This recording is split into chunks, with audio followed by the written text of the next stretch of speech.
중국이 진실이든 거짓이든 간에 J-20 스텔스기를 사용해 대한해협을 통과했다고 밝힘에 따라 한국형 VHF 레이더, 고이득 L밴드 레이더, 그리고 2세대 PCL 레이더 탐지 기술의 실용화가 빨라질 수 있게 되었습니다. 가장 먼저 배치될 수 있는 것은 2세대 PCL 기술이고요. 여러 계측 테스트를 통해 5년 안에 배치가 가능하다고 설명해줬습니다. 현 정부가 강력한 의지를 갖고 올해부터 열심히 대스텔스 탐지 체계 사업에 투자할 경우 2030년대 초반 정도가 되면 중국의 J-20이나 J-35가 침투할 수 없는 강력한 방어 체계가 만들어질 수 있을 겁니다.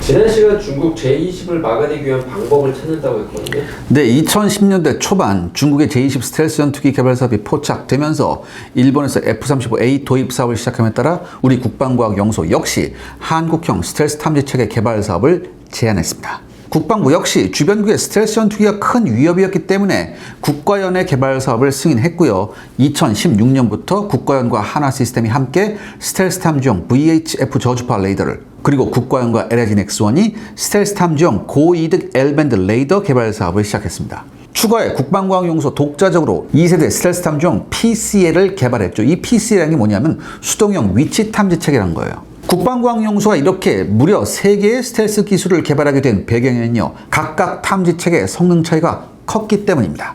각각의 특징은 어떤가요? 현재 실전 배치된 F-20이나 F-35 그리고 J-20이나 소위 57 등의 스텔스 전투기들은요, 크게 두 가지의 스텔스 기술을 사용하고 있습니다. 먼저 기체 구조가 레이더 전파를 최대한 덜 반사하도록 형상 설계가 적용됐고요. 기체 표면에 람 혹은 라스로 호칭되는 레이더 흡수도료가 코팅되어 있죠. J-20과 F-35A에 사용되는 스텔스 기술은요, 주로 S밴드에서 X밴드 사이의 레이더, 그러니까 전파의 길이가 센티미터 수준인 단파장 레이더에 맞춰져 있습니다. 이와 비교해 VHF 레이더가 사용하는 레이더 전파는요, 그 길이가 미터 단위예요. 이렇게 되면요, 스텔스기의 형상 설계가 제대로 통하지 않으면 물론 스텔스기가 사용 중인 람이나 라스와 같은 전파 흡수 소재는 전혀 흡수할 수 없죠. 특히 VHF 레이더는 전투기의 수직꼬리 날개와 충돌해 강렬한 반사파를 만들어냅니다. 그렇기 때문에 미국의 B-2 스텔스 폭격기부터 최신형 스텔스 무인 전투기는 하나같이 꼬리 날개가 없는 무미익 구조이죠.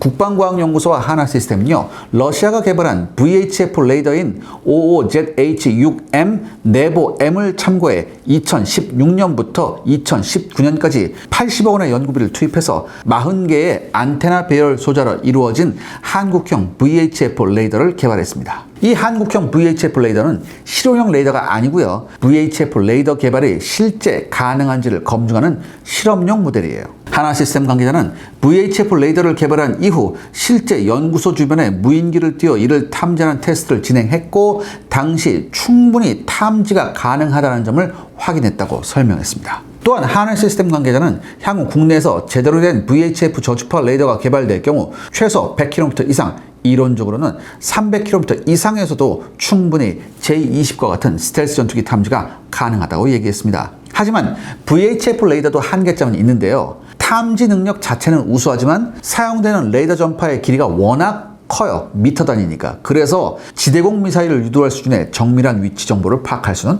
없습니다. 그러니까 대충 어디 있다 이것만 파악할 수 있어요. 그런데 이 한계점은요, 국방과학연구소와 LG 넥슨의 고이득 L밴드 레이더를 사용하면 해결할 수가 있습니다. LG 넥슨은요, 국방과학연구소와 공동으로 2016년부터 2020년까지 194억 원의 예산을 투입해서 스텔스 탐지에 특화된 L밴드 레이더를 개발했습니다. 이 레이더는요, 최신 질화갈륨 전력 증폭 소자를 사용하는 A사형 레이더입니다. 그렇기 때문에 디지털 빔 합성 기술을 사용해 스텔스기 탐지에 특화된 특수빔을 만들어낼 수 있습니다. 고이득 L밴드 레이더에서 고이득이라는 의미는요, 스텔스 전투기에 맞고 돌아오는 미약한 레이더 전파를 증폭할 수 있는 강력한 증폭 기술을 의미합니다. 그리고 L밴드가 사용되는 이유는요, 레이더 전파의 길이가 수십 센티미터에 달해서 J-20이나 F-35A가 사용하는 람과 같은 전파 흡수 소재가 이를 제대로 흡수할 수 없기 때문이죠. 그러니까 고이득 L밴드 레이더는요, 스텔스 전투기가 제대로 흡수하지 못하고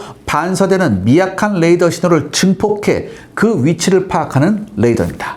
관계자는 고이득 L밴드의 자세한 성능 목표에 대해서는 함구했지만 중국의 J-20나 F-35A와 같은 5세대 스텔스 전투기를 최소 100km 이상에서 탐지하는 것이 기본 목표라고 설명해 줬습니다. 그리고 LIG 넥선 관계자는요, 현재 개발된 고이득 L밴드 레이더가 실용 배치형이 아닌 실제 모델의 4분의 1 크기이지만 처음부터 이게 모듈형 구조로 개발됐다고 해요. 그러니까 이 고이득 L밴드 레이더 4개를 레고처럼 결합하면 실용형 레이더로 곧바로 변신할 수 있다고 합니다. 더욱이 고이득 L밴드 레이더의 장점은 스텔스 전투기의 위치를 상당히 정확하게 탐지할 수 있고 LCM 요격 미사일과 연동해서 실제 스텔스 전투기를 요격할 수 있는 지대공 미사일 체계를 구성할 수 있다는 점입니다. 무엇보다 PCL 기술이 궁금한데요.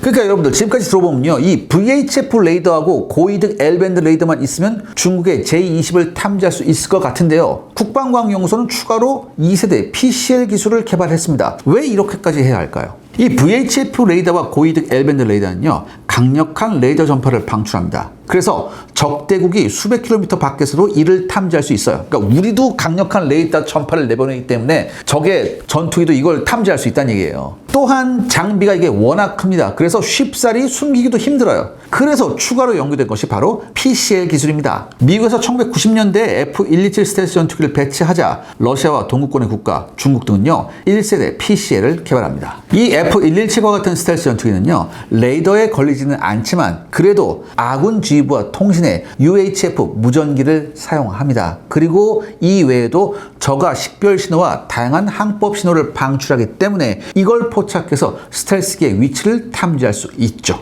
F-22A와 같은 2세대 스텔스기들은요, 이 PCL에 대응해서 자신의 위치를 노출하지 않도록 IFDL이라는 외부 탐지가 거의 불가능한 지향성 데이터 링크를 사용하고 있습니다. 그런데 여러분들, 이 세상만 사는 도전과 응전이잖아요. 그렇기 때문에 스텔스기의 지향성 데이터 링크에 대응해서 2세대 PCL 레이더가 개발되기 시작합니다. 당연히 국방과학연구소도 1세대에 이어서 곧바로 2세대 개발을 하게 됐죠. 여기서 2세대 PCL은요, FM 라디오 또는 핸드폰 통신과 같은 민간에서 대량으로 사용 중인 전자파 통신을 사용해서 스텔스기를 탐지합니다. 특히나 VHF나 UHF 라디오 통신이 유용한데요, 제가 앞서 설명했던 VHF와 UHF 대역은요, 전투기의 꼬리 날개와 충돌해서 강렬한 반사파를 만들어내면 물론 스텔스 전투기의 레이더 흡수 소재로는 흡수가 불가능합니다. 더욱이 민간 방송국이 24시간 연속적으로 라디오 전파를 발신하잖아요. 그러니까 여러분들 제가 쉽게 설명해 드릴게요.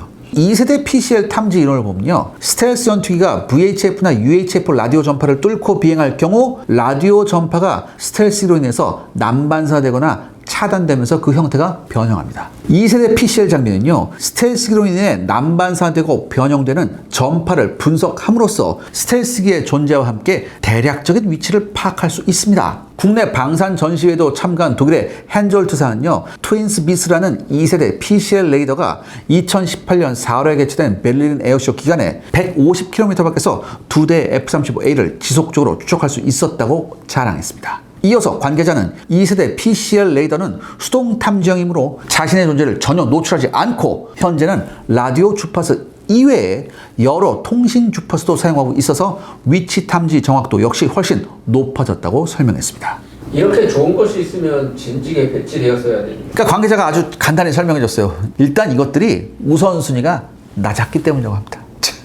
우리 공군의 1차 방어 목표는요, 바로 북한의 탄도미사일입니다. 북한 탄도미사일을 탐지할 수 있는 탄도탄 조기용보 레이더, 탄도탄을 요격할 수 있는 LCM과 총국 블록2 개발과 배치에 10조 원 이상의 예산이 투입됐어요. 이어서 북한은 2014년, 2017년 그리고 2022년에 무인기 침투 사건을 일으켰고요. 2022년 12월 26일에 있었던 무인기 침투 사건 당시에는 대통령실이 위치한 용산 상공까지 침투했었죠. 그럼 어느 쪽에 예산이 먼저 투입됐을까요? 당연히 무인기 탐지와 요격 사업에 대량의 예산이 투입됐고요. 우리 공군은 주변국 스텔스 전투기에 대응할 수 있는 탐지 수단을 제대로 배치할 여력이 없었습니다. 하지만 중국이 진실이든 거짓이든 간에 J-20 스텔스기를 사용해 대한해협을 통과했다고 밝힘에 따라 향후에는 스텔스 탐지 분야에 대한 투자가 강화될 가능성이 높아졌죠. 우리의 스텔스기 방어 체계는 어떻게 구성되나요? 중국 덕분에 앞서 설명한 한국형 VHF 레이더, 고이득 L밴드 레이더 그리고 2세대 PCL 레이더 탐지 기술의 실용화가 빨라질 수 있게 되었습니다. 이 중에 가장 먼저 배치될 수 있는 것은 2세대 PCL 기술이고요. 관계자는 이미 하드웨어 기술이 완성된 만큼 여러 계측 테스트를 통해 5년 안에 배치가 가능하다고 설명해 줬습니다. 고이득 L밴드 레이더 역시 핵심 기술 개발이 끝난 상태이므로 5에서 7년만 투자하면 실용 배치가 가능한 모델 개발이 가능하고요. 이와 비교해 VHF 레이더는요, 일단 기초 기술만 개발된 상태입니다. 따라서 이쪽 레이더 분야의 기술력이 부족해서 전체적인 개발과 배치에 7년 이상이 소요될 가능성이 높다고 합니다. 제가 지난 시간에 소개해드렸듯이 국내에서는 노후화된 FPS-117 장거리 레이더를 대체하고자 한국형 장거리 대공 레이더가 개발되어 있고 2026년부터 본격적으로 배치가 시작될 계획입니다. 한국형 장거리 대공 레이더 역시 스텔스기 탐지에 유리한 L밴드를 사용하고 있어요. 그렇기 때문에 성능을 보다 보강하면서 강력한 대스텔스 탐지 체계로 활용할 수 있다고 합니다. 2차 공중조기경보 통제기 도입 사업 역시 큰 문제가 없다면 올해 말에 사업자가 결정돼서 2030년 정도부터 배치가 진행될 가능성이 높죠. 정리하면 현 정부가 강력한 의지를 갖고 올해부터 열심히 대스텔스 탐지 체계 사업에 투자할 경우 2030년대 초반 정도가 되면 중국의 제20이나 제35가 침투할 수 없는 강력한 방어 체계가 만들어질 수 있을 겁니다. 관계자는 일본의 경우 오키나와부터 홋카이도에 이르는 전체 열도의 길이가 3,000km에 달해 방어가 매우 곤란한 것과 비교해서 우리나라는 그게 다행인지 불행인지 영토의 길이가 500km예요. 그러니까 충분히 스텔스 방어 체계를 배치할 수 있다고 설명해 줬습니다. 시청자 여러분들의 구독과 좋아요는 영상 제작에 정말 큰 도움이 됩니다. 여러분들 부탁드리겠습니다. 구독과 좋아요. 솔직히 중국의 제25 우리 공군이 막을 수 있을까요? 중국의 제20이나 제35 스텔스 전투기가 골치 아픈 또 하나의 요인은 초음속 순항 능력을 갖추고 있다는 거죠. 초음속 순항 능력은 제가 여러 번 말씀드렸죠. 그러니까 애프터버너 없이도 마하 1.3 요게 왔다 갔다 하는 속도를 지속적으로 발휘할 수 있는 그런 능력인데요. 이렇게 순항 속도가 빠를 경우 적의 요격기 접근에 대응해 보다 쉽게 유리한 위치로 이동할 수 있고요. 자신의 높은 속도를 활용해 공대공 미사일의 사거리도 늘릴 수 있죠. 하지만 최근에 초음속 순항 능력의 부작용도 만만치 않다는 점이 부각되는데요. 여기에 관해서는 지난 GCAP 영상을 참고해 주시기 바랍니다. 그런데요, 카이 관계자는요, 중국의 J-20과 J-35를 상대로 F-35A보다 KF-21 보라매가 보다 우수한 요격기로 활용될 수 있다고 주장했습니다.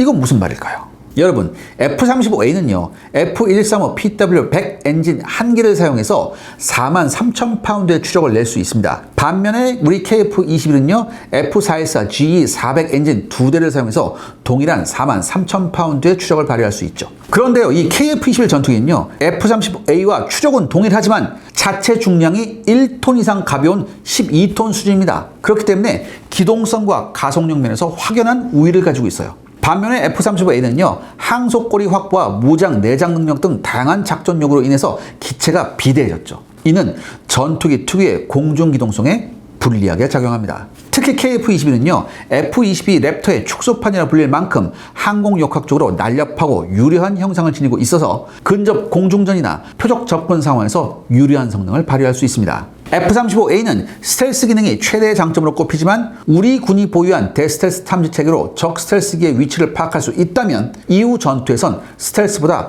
가속력과 기동성이 더 중요한 요소예요. 그리고 이 경우 KF-21의 기체 설계가 훨씬 유리하게 작용할 수 있죠. 또한 우리나라는 덕티드 램젯 추진 방식을 활용한 장거리 공대공 미사일 개발에 착수했습니다. 제가 여러 차례 말씀드렸죠. 이 덕티드 램젯은 최종 명중 단계까지 지속적으로 추진력을 제공할 수 있어서 기존의 중장거리 공대공 미사일보다 최대 50%까지 확장된 사거리와 공격 범위를 제공할 수 있습니다. 이 사업은 2026년 내년부터 시작해서 2033년까지 진행될 예정이고요. 우리 군은 현재 유럽제 미티어 수준의 성능을 요구하고 있지만 방위산업계와 국방과학연구소는 이를 넘는 성능을 목표로 개발 중에 있습니다. 특히 미티어가 사용하는 KU-밴드 레이더 시커와 달리 한국형 미사일은요, 최신 KA-밴드 A4 시커를 채택할 예정이에요. 그렇기 때문에 스텔스 기체가 대응하기 더욱 어려운 고주파 대역을 활용하는 것이 특징입니다. 이러한 기술적 진보는요, 결과적으로 우리나라가 2030년대 초중반부터 J-20 및 J-35에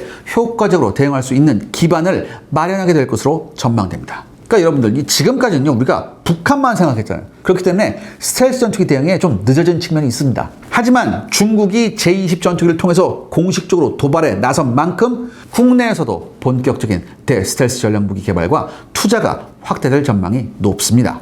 오늘의 결론은요? 2019년부터 현재까지 중국의 우리 카디제, 즉 우리 방공식별구역 누적 진입 횟수를 보면요, 무려 400회가 넘습니다. 특히 해가 갈수록 연례적이고 점진적인 증가 추세를 보이고 있죠. 또한 연합훈련 명분으로 중국과 러시아가 공동으로 우리 카디지에 진입하는 경우가 늘어나고 있습니다. 여기에 무인기 진입도 새롭게 나타나는 형태죠. 특히 중국의 카디지 침범은 대부분 사전 신고 없이 이루어지고 있고요. 이는 정보 수집 및 대응 반응을 시험하려는 전략적 의도로 볼 수 있습니다. 이에 우리는 전투기의 긴급 출격, 경고방송, 외교적 항의 등 다층 대응을 지속 중에 있고요. 국제사회에서도 빈번히 문제를 제기하고 있습니다. 그런데요, 여기서 우리가 생각해 봐야 할 것이 있습니다. 확실히 중국은 우리를 얕보고 있다는 거죠. 그러지 않고서야 이런 짓을 할 수 없습니다. 이번 대한해협 사건도요, 이거의 연장선상이에요. 한 번 얕보이기 시작하면 회복하기 힘들다는 것을 우리는 기억해야 합니다.